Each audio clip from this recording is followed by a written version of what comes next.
And we will at the end also reference Mark chapter 6. But Matthew chapter 14 is going to give us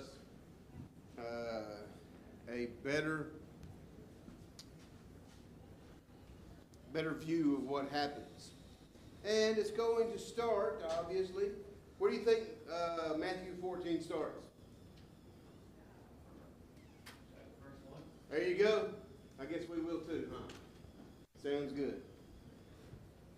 Tonight we're looking at a miracle that Jesus performs while he walks on the water. And in order to get that, you and I are going to have to get some background also. Let's take a moment and think about the 12. Tax collectors, zealots. Anybody know what a zealot is, by the way? Close. I guess in that society would be. He's trying to overthrow the government that's there and reinstall the Israeli government. He is a patriot of patriots. He is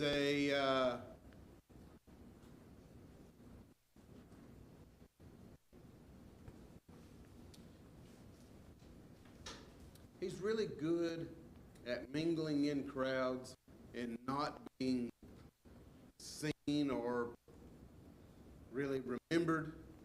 He's also really good at stabbing people while he does that. It's kind of his job there.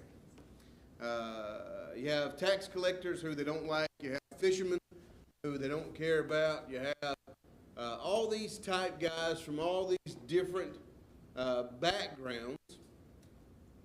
And Jesus calls them all and says to them all the same thing. I've got a task for you, and I want you to complete this task. When they are called, they really don't have the qualifications to even start the task. They're going to go through what you and I would think of as a basic training, and that's going to take them about 3.5 years. They're going to see all sorts of things that Jesus does, even when others are not around. And at some point in time, they're going to say, how'd you do that? More times than not, they're going to say, how'd you do that? They will also draw the conclusion several times, this guy has to be the Son of God because nobody can do what he has just done. They will also forget about that conclusion that they drew some few minutes after they drew it because they are like us. How many of you have ever said to yourself, I need to do better at this or that when you're in a setting like this? How many of you ever didn't do it when you walked out the door?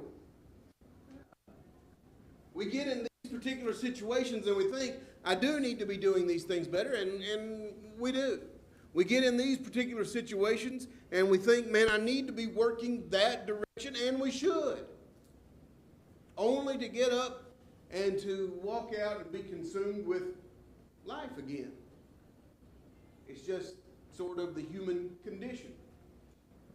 So we find ourselves in Matthew chapter 14. Here's how we begin. Herod the Tetrarch heard the fame of Jesus, and he said to his servants, this is John the Baptist, he's risen from the dead. He's going to do mighty works. Uh-oh. Herod is, by the way, first few verses here, he's feeling kind of guilty because just a little while ago he had a birthday party. And at this birthday party, his stepdaughter, not his daughter, his stepdaughter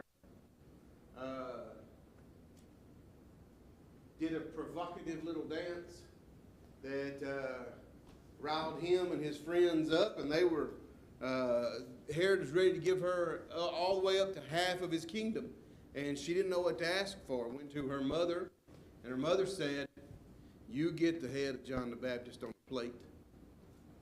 That's what she asked for. And that's what she got. So I think when Herod is mentioning these things in the first few verses here of chapter 14, I think he's got a little bit of a guilty conscience. This is John the Baptist coming back. Why? He shouldn't be dead already. He should be alive, but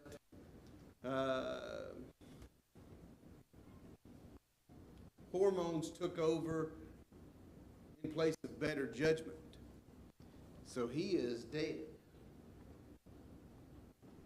Look at verse number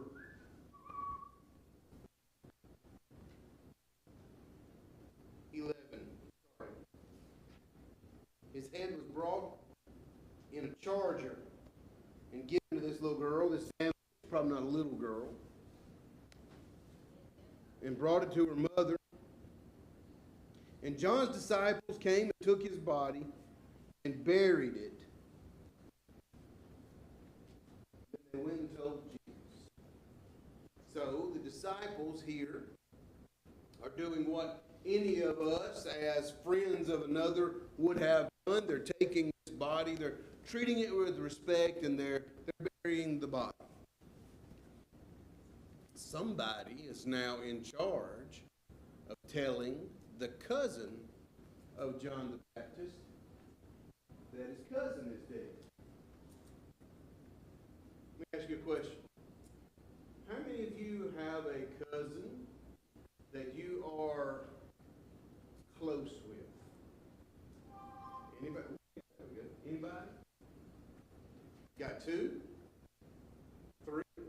Sure. I got a cousin, even a couple, that I would say we are probably as close as brothers. John the Baptist is teaching, or was teaching, the same things that Jesus is teaching. Repent ye, for the kingdom of heaven is at hand. And it cost John the Baptist his life. He was first put into prison, then he was beheaded. Jesus has the opportunity to live in freedom, and he has to live with the fact that his cousin is in jail. That's got to be hard. In Roman times, if you have someone in jail, the responsibility of feeding falls on you. The responsibility of getting them something to drink falls on you. The responsibility of getting them something to wear, or a blanket, or a pillow, falls on you, the family. So it may be the case that Jesus has taken an opportunity to help him out with those things. Now the news comes to him that his cousin is no longer in jail. Seems good, but that he's dead. Imagine if you could, a cousin that you're so close to, someone coming and telling you that your cousin has died. Well, I don't like to think about that. I don't either. Would you like to live it? Don't forget the fact that Jesus is 100% of his makeup is God. He knows the spiritual condition of the baptizer. He understands what he did, how he lived. He even knows by divine knowledge where John the Baptist will spend eternity, because he's God. And at the same time, don't forget that he is 100% man. Now, how many of you like math? How many of you tolerate math? Good. Here's a little math quiz for you. You figure it out and tell me later on. Tell me how to put 200% of something in one thing. I don't know how he did it other than 100% of that is God. I don't know how that happens. But 100% of him is man. And guess what? His cousin's dead. the emotion, all of the hurt, all of the pain that would come with the idea of my close family member dying and me not being able to be there with them, or even at this point being at the funeral, all of those emotions are playing out in his life. And he has to deal with those things. Has to. Ladies and gentlemen, please understand this fact. There is an emotional struggle time after time that Jesus goes through because he's a man. And at the same time, he has to go through those things, and he has to, I hate to say go through all those stages of grief, because I don't know if I believe all that. I don't know. He has to go through that process of grief in order to be emotionally and mentally stable. He has to. He's got to deal with those emotions. And his cousin is dead. Look at verse number 13. And when Jesus heard of it, he departed thence by a ship to a desert place apart. And when the people heard thereof, they followed him on foot out of the cities. I fully believe that verse number 13 speaks of Jesus trying to go away and sort of reboot and take a breather and sort of deal with his cousin dying. But folks are funny. Folks are odd. And folks here might not be that way, but let's see how close it is in relationship to a preacher who lives 9 hours away from the preacher who's here. Do you have bad days? Do they let you have bad days? That's good. Does your phone ring 24 hours a day? Yeah. Mm-hmm. Are you always on? Mm-hmm. There's points at time at where my phone rings at 2 in the morning. And my lovely bride, who is over there, just tearing it up asleep, will roll over, and I'll be sitting on the side of the bed reading something, figuring out what's going on, and she'll say, "It's time to put on your cape, Superman," because the clock don't stop. People have problems. People need those guys that they need when they need them. And it's almost as if preachers or elders or Jesus in this particular case don't really have enough time to deal with those situations the way they ought to. Sometimes preachers are burned out because of it. Sometimes the emotional strain gets to be too much and they can't deal with it that way. What I found is 4 or 5 days at the Gulf works wonders. I don't know if you know that. If you'll just go swim around and look at fish for 4 or 5 days, you'll be all right. Well, he's trying to go do that, but the people are following him. He's on a boat sort of floating out there trying to get away from them, but they are running along the shores trying to find where he is. Well, that ought to speak volumes about him to begin with. I've never had anybody, when I was fishing, run along the shores and say, "Is that the preacher? I need to talk to him." Never had that. Have you ever had that happen? Good, I thought I was the only one. There's something about how he does these things and why he does these things and how people are attracted to him that I need to figure out. I need to figure it out. And so he is trying to get away. He's trying to clear his mind, but everybody keeps running after him. So,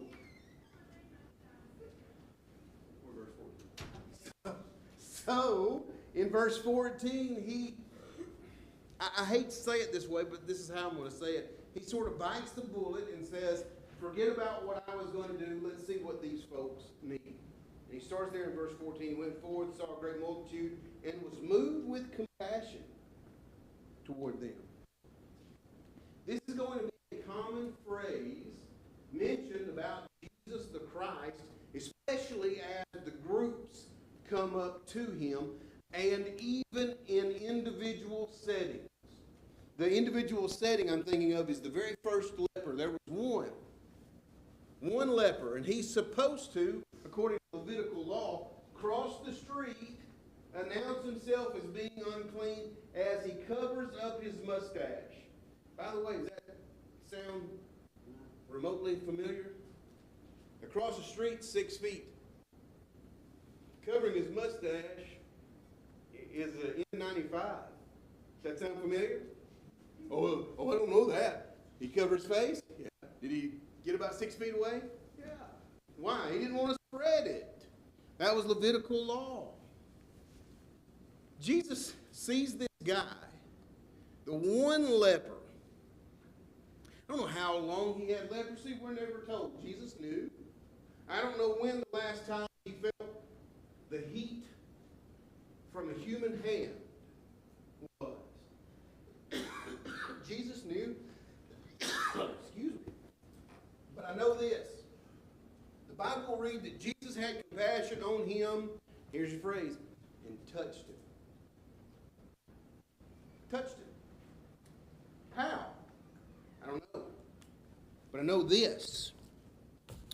When he touched him, the man had something that he had not had previously.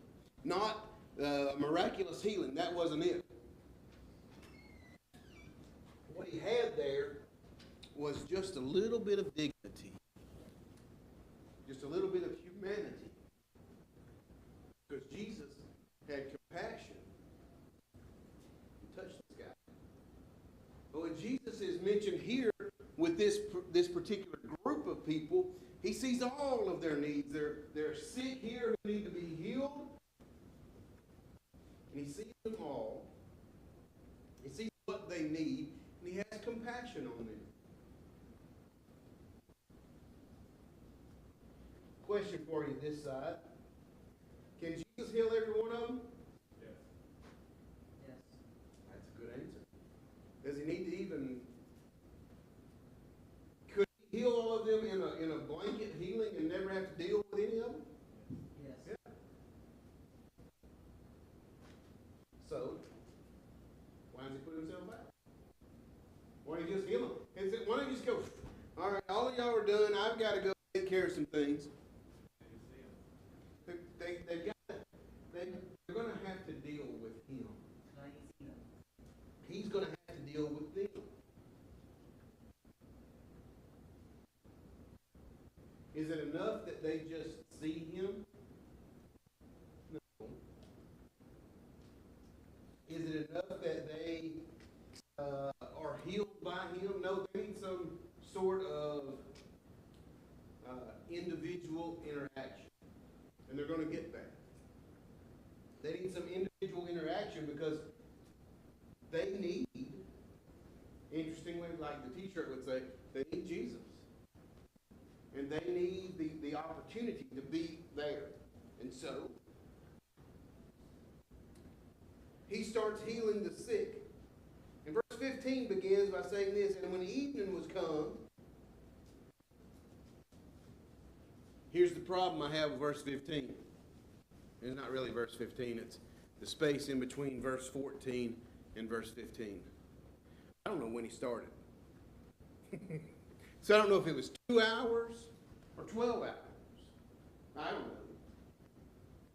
He's down there and he's working, and when the time comes that the sun starts to set, that's evening. That's the time they're talking about. When it starts to begin to get dark. This time of year, here and back home, that could be somewhere between 9:45 and 10, right? Yeah, that sun stays out a long time. When it was evening, the disciples came to him and said, "This is a desert place. Time is now past. Send the multitude away." They go in the village and they find themselves something to eat. And Jesus said unto them, "They don't need to leave. You feed them." Well, are we on the right miracle?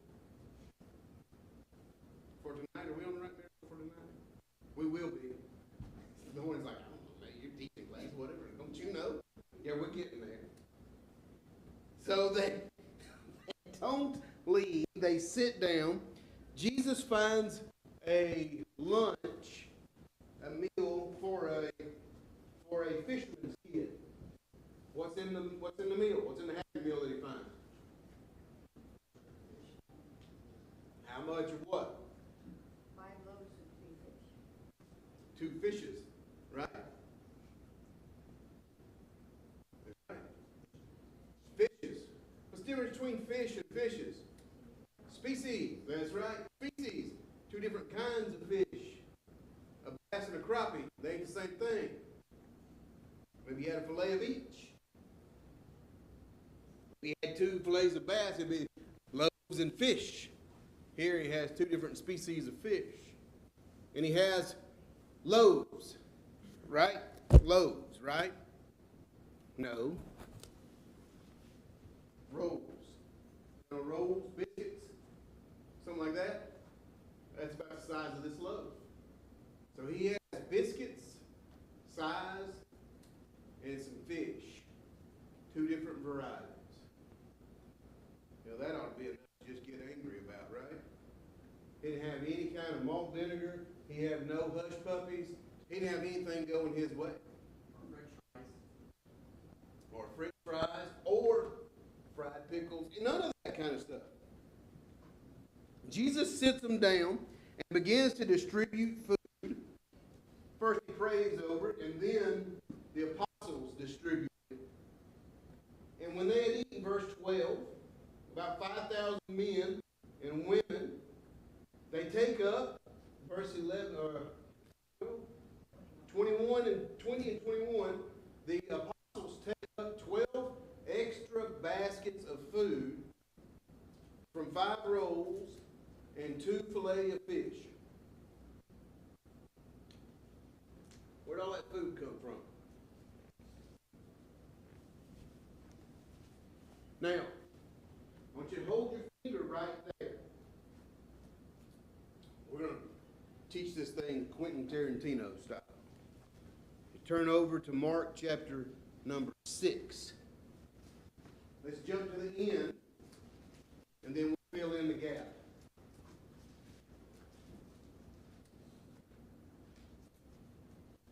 Mark 6:52. For they considered not the miracle of the loaves, for their hearts were hardened.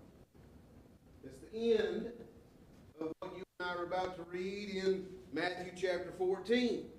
I want to put that in your mind as you and I look at what's happening in Matthew chapter 14 to understand what the ending is, and so that we can judge them as we continue to read, because that's what we're going to do anyway, right? You know what I would have done? You'd have probably stayed in that boat just like me. I can't believe they didn't understand. You can't. You've been hearing the same thing for the past 40 years and you don't understand. So let's start in verse number 22. Straightway, Jesus constrained his disciples to get into a ship and go before him to the other side while he sent the multitude away. So everybody's disbanding. He talks his buddies into getting into a boat and going across the Sea of Galilee. He's going to stay there and shoo everybody away. Also, side note, he gets to be alone. How many of you like to be alone? How many of you like it when nobody's talking all the time? All the time. All the time. Hangers' mouths don't hurt. Yeah, I like that. That's good. Listen to this. Listen. That's all right. That's all right. Sometimes you need that. Jesus here at this point needs for something to calm down. Listen, he has just found out that his cousin died. He had absolutely no time to process that before he started miracles, and then he had to feed them, and now everybody's leaving. He's had no time to process any of that. He needs some time for everything to calm down and hush. And so, he sends the noisy folks away in a boat. Right? How many of you have people who follow you around? I know, they're little kids, aren't they? Noisy, right? Yeah. They're noisy when they sleep going home, by the way. So he sends them away. Verse number 23.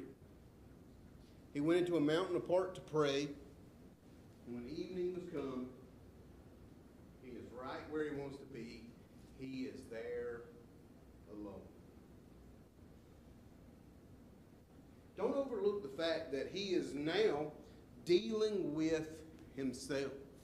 He's now dealing with the death of a cousin, the miraculous healing of a group of people, the miraculous feeding of a group of people, and to know what's about to happen that's coming up in his life. He now has what we would call the calm before the storm. He has an opportunity to be alone, an opportunity for everything to be quiet. And we leave the mountain and we go to the Sea of Galilee. The ship that these guys are on. Now, right in the middle, Galilee, the Sea of Galilee, is about 12 miles in its longest point, north to south. About 6.5 miles across. It only goes to be about 125, 150 feet deep. You'd think it would be a lot deeper than that, but it's not really. It's relatively a thin lake, depth-wise. You think 150 feet, that's deep. Okay. It's deep enough for us to drown in, right? Anybody here with me? And on the ship that's now in the midst of the sea was being tossed with the waves because the wind was contrary. That is such a poetic way for the King James to say these dudes are in trouble. They have gotten onto this lake. They're trying to go across the thing from one side to the other. And now what has happened on the northeastern side is a ridge of mountains that have kind of a cliff face to them. So when you're looking at the boat toward the mountains, they're kind of look like a cliff face. What you have is winds that sort of kick up around here, and then they're shoved down, and when they're shoved down, they hit supercharge mode and go, and when they go, everything cuts loose. It's real bad, real quick. And for most of these guys who were fishermen, they would tell you they're kind of used to it, and they kind of know what will happen, but at the same time, they have a healthy fear of the wind going whoosh down there, right?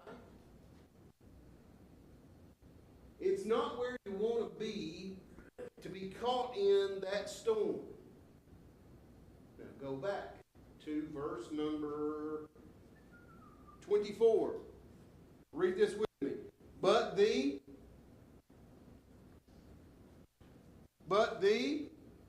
what did y'all say? Verse 24. Read it. What's the next word? Boat.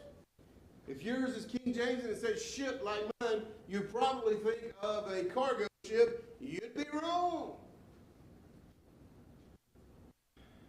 A fisherman's boat was found in a dried, muddy section of the Sea of Galilee, dated back to the 1st century.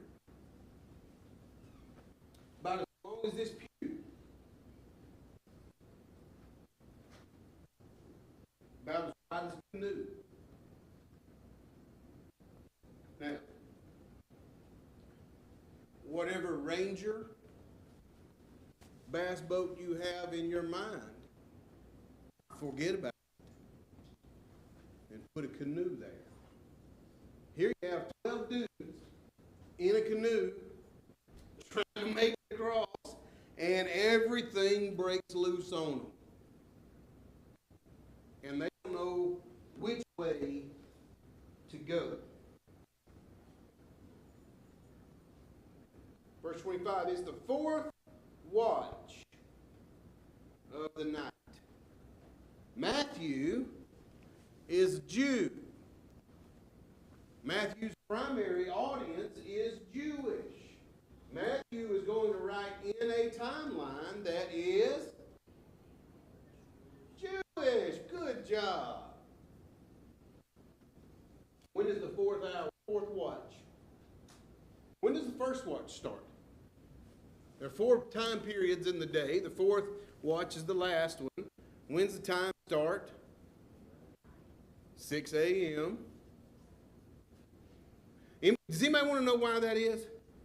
Because they're Jews and that's when they wanted to start it. I don't have any better reason than that. That's seemingly the time they woke up, about daybreak. And it goes through the darkest part of the night.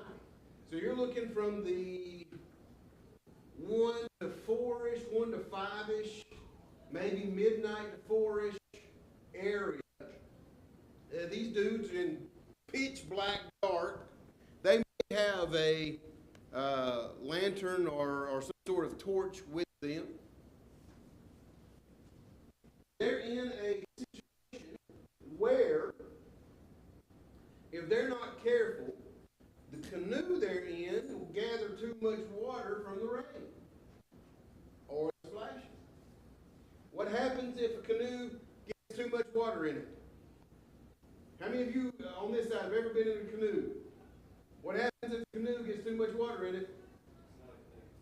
That's right. It magically goes to the bottom. What happens if you do this too much in the canoe? Everybody's out. You're in a spot. You're in a hard place right here. Everybody's going to have to keep calm. Everybody's going to have to act like they got some sense.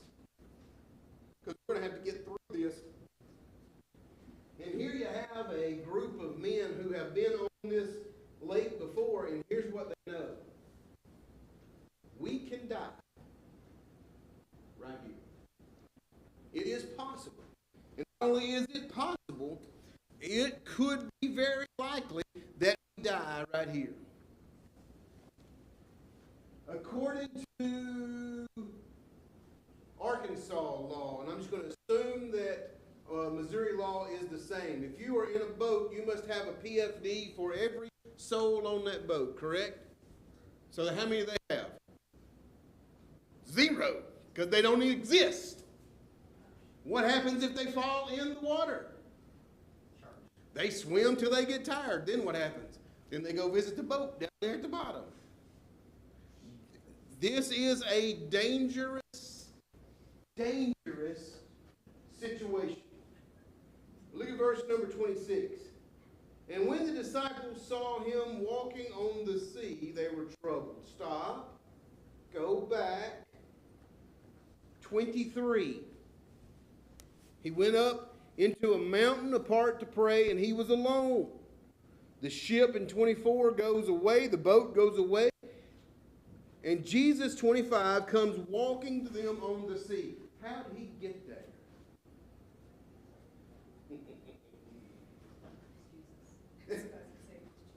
What a cheap answer that is. But it's probably the best one you got. I don't know, he's Jesus. He can do what he wants to do. Well, that's probably the case. I don't know if he would have taken means by which you and I would have gotten down off of that mountain and gotten to the lake. He obviously is taking different modes of transportation when he starts walking on it.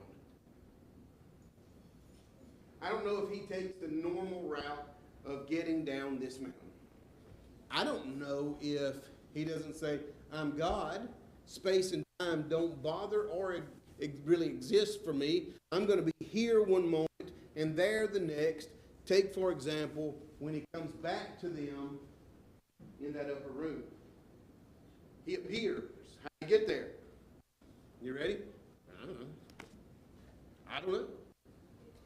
Write that on a piece of paper, stick it in whatever clothes you want to be buried in, and when you make it there, pull the paper out and ask him. Because I have no idea.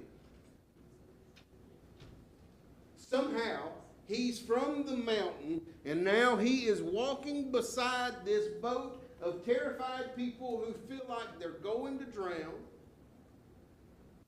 and they're scared of him. Of course they are.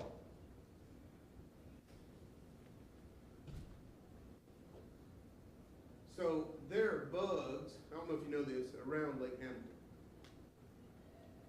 There are also snakes, but there are bugs. And there are these certain bugs, and their legs are real wide out like this. And those insects, the way God has created them, they can walk from the grass onto the water and just walk across there. How they do that, I have no idea. I can tell you this. One of the reasons is because they don't weigh 150 pounds. But take Jesus at his, what would have been the average height of 5'7", the average weight of about 150 pounds. How does he manipulate the tensile strength of water to walk on it? You ready? Write this down. You ready? You want to know? I'm about to give you the answer. You want to know the answer? Because he made it. If he's the creator, he can manipulate it any way he wants to. We look at him and go, I don't know how he did it. He did it because he's God. That's how he did it. That's just as good as your answer, right? Because he's Jesus, it's just as good as yours. The disciples saw him walking on the sea. They were troubled, saying, notice what they said. You ready? It's a ghost. Woo! I had a niece call me up a few years ago. She said, have a ghost in my bathroom. And I said, do you now? Look, you'd think 5, 6, 16, ghost in my bathroom, okay? The toilet makes a weird gurgling sound and the door comes open a little bit, not like it just swings open. Maybe you got some pressure differences in your house. Maybe something like that happens. No, I have a ghost. Okay. We look at that and we giggle. You ever been so scared you thought it was a ghost? You ever been around something you could not explain? Yeah, I've been around that a lot. But I just sort of look at it and go, I don't know. Y'all with me? I don't know what it is or who it is. I can't explain it. That doesn't mean it doesn't have an explanation. This means I'm not smart enough to explain it. Well, these guys are in that same boat. They look at this guy walking on the water and they know, number one, you ain't supposed to be able to do that. Number two, they're in a precarious situation where they're about ready to die and it must be a ghost.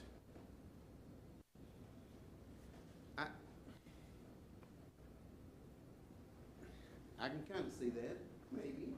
I can sympathize with where they are. Even if I don't understand it completely, I can kind of get where they're coming from. I don't just look at them and go, these guys are idiots. No, I kind of got where they're coming from. And they begin to cry out for fear.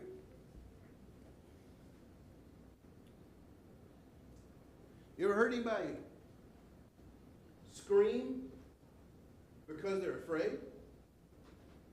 Not because you jump scared and walking down a hall, I mean because they're afraid.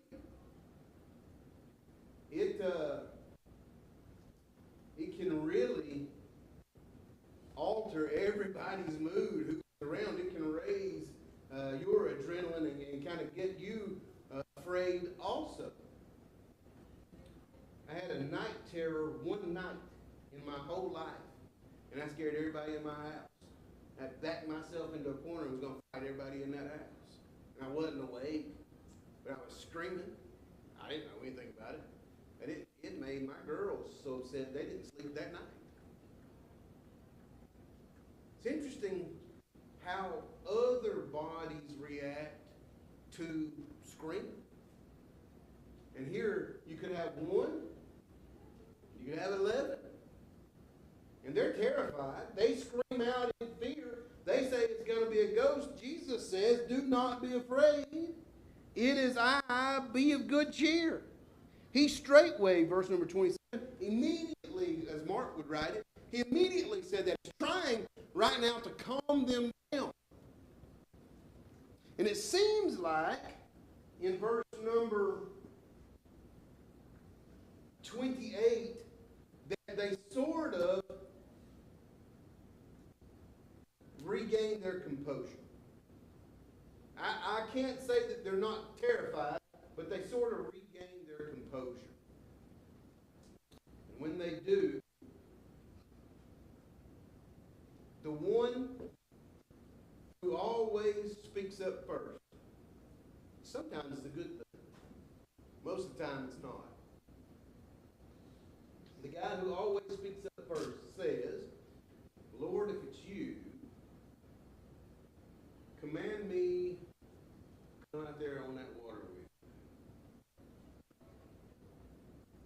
We often look at that verse and say that Peter asked Jesus to come to walk on the water. That's not the case. Look at the word. Lord, if it's you, here's a test of faith for them about Jesus. Command me. Not let me, but command that I do this, that this is a regulation from the authority to the inferior, that I come out there, that I have no choice with it. And sometimes we ask, where are the other 11? They luckily didn't say, command us too. You know, he doesn't say anything negatively about them.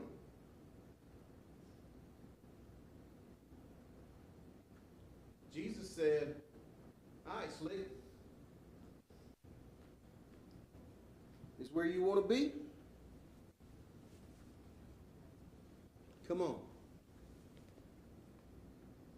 And somehow, Peter gets out of the canoe and begins to walk on that water. Now, mark this down. This is the only human to have ever and will ever walk on water, because he didn't walk on water. He's the only one. And what about Jesus? Well, Jesus is God too. This is the guy. He is the single point in human history where mankind at least can take a few steps on this water. How does he do it? Terry, this is your point. How does he do it? There you go. How does Peter do it? Because Jesus is Jesus. I don't know. But he does get out there. And he is walking. He is walking. Now, there's also another word in here. Verse number 30. When he saw the wind was boisterous, he was afraid. Of course he was. You think you were afraid in the boat? Just get out there amongst it and see where you are. Now here's the phrase that has had me in a pickle for a while. And he began to sink. Justin, you ever thrown a rock in a pond? Tell me how it began to sink. Or did it just go? Uh-huh. Will, you ever thrown a rock in a pond? It began to sink? Or did it just go? Pretty fast. How does a person begin to sink? So I looked up and worked a little bit and worked around, and what I found is the word sink is not the greatest translation of a word. When he began to drown. I wonder, as I look at that idea, I wonder if maybe he starts and then he maybe treads water a little bit. And then it gets lower and the wind and the rain gets harder and everything starts splashing around on him. And he feels himself in jeopardy. Perhaps at first he felt like he could handle it. Isn't that funny how sin does that? I can handle this. Okay. 3 or 4 months later you find yourself over your head, able to do nothing with it. He begins to drown.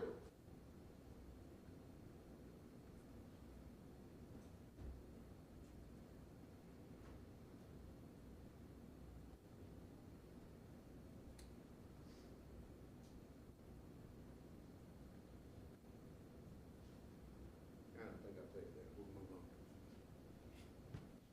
on. I'm just shuffling through things in my head here.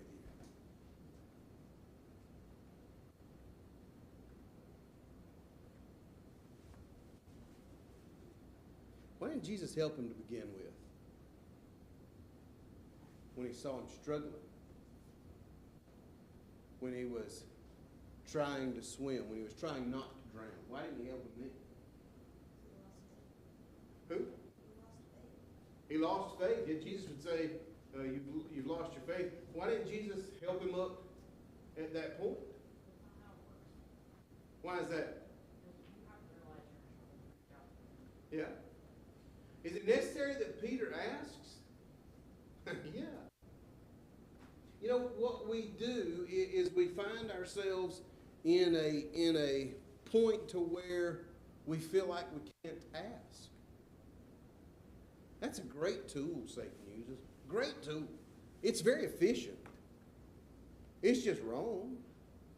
We look at it and say, well, I can't ask this. I can't ask that. Why? You think God don't know about that? You think it's a surprise to him? You think he won't forgive that?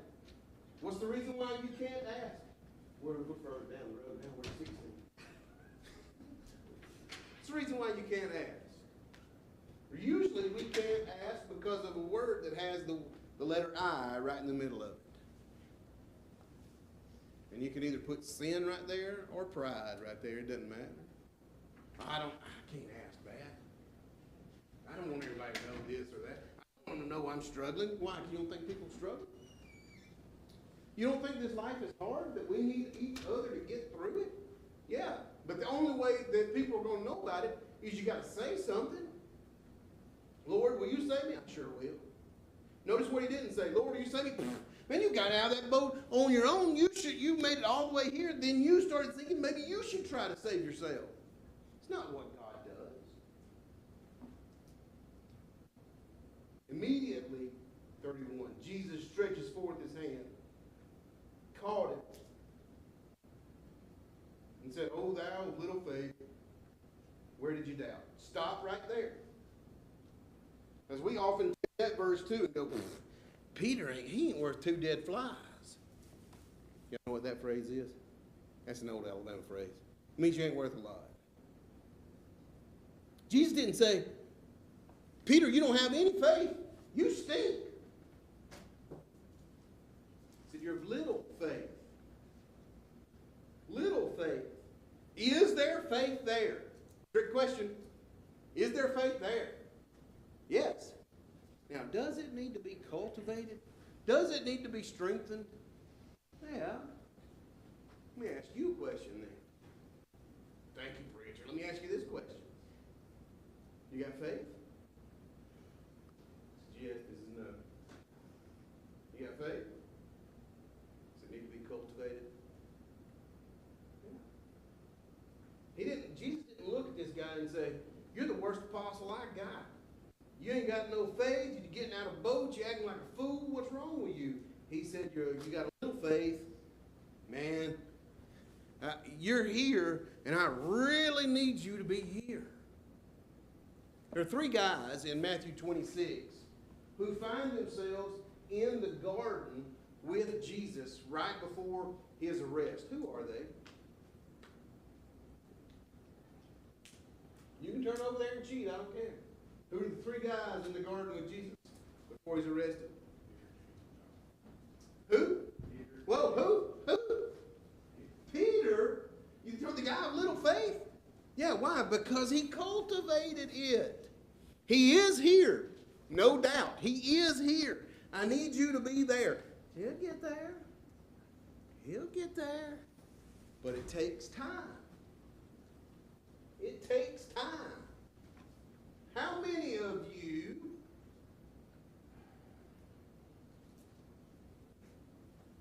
like to shoot a weapon? I don't care if it's a pistol, a rifle, a bow and arrow, whatever. You like to do that? The first day you went out and shot, it was straight bullseye the whole time, wasn't it? In heaven's line. That's right. You had to work toward that, didn't you? There's a goal I want to have. Yeah, well, I ain't there yet, but I'm going to keep working. Guess what, Peter? You ain't there yet. But you got to keep working. Guess what, Billy? You ain't there yet. But you better keep working. You better keep going. It is worth it. Verse 32. When they were coming to the ship,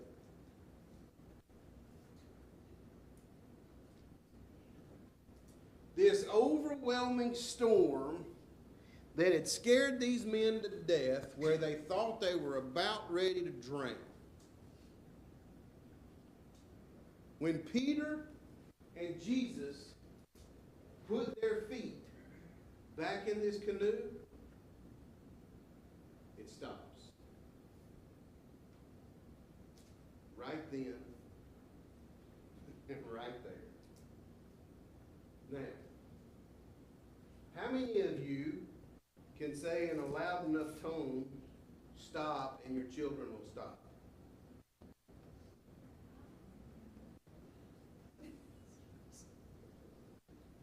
Let's just suppose you can, Eric, since you're scared to say it. Let's just suppose you can. Next time big old rain comes through here, I want you to stand out on your front porch in that same tone and yell, stop, to the rain, and see if it stops. Nobody does that. He can. He can. Then they that were in the ship came and worshipped him, saying, of truth, thou art the Son of God. Now, you take what they said right there. You ready? Of a truth, thou art the Son of God. We can tell, we know exactly that you are the Son of God from what we just saw right here on this water. You telling me they didn't know about it when he fed the 5,000? When he was healing all of them? You imagine the things they've seen in this chapter.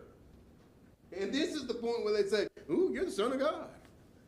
He's been the Son of God the whole time. He's been doing things that have blown their minds, but he has now, in verse number 30, whatever, 3 I think it is, you've reached a pinnacle to where they've seen something here they have never seen. They have never seen anything like what Jesus has done, walking on water and stopping a storm.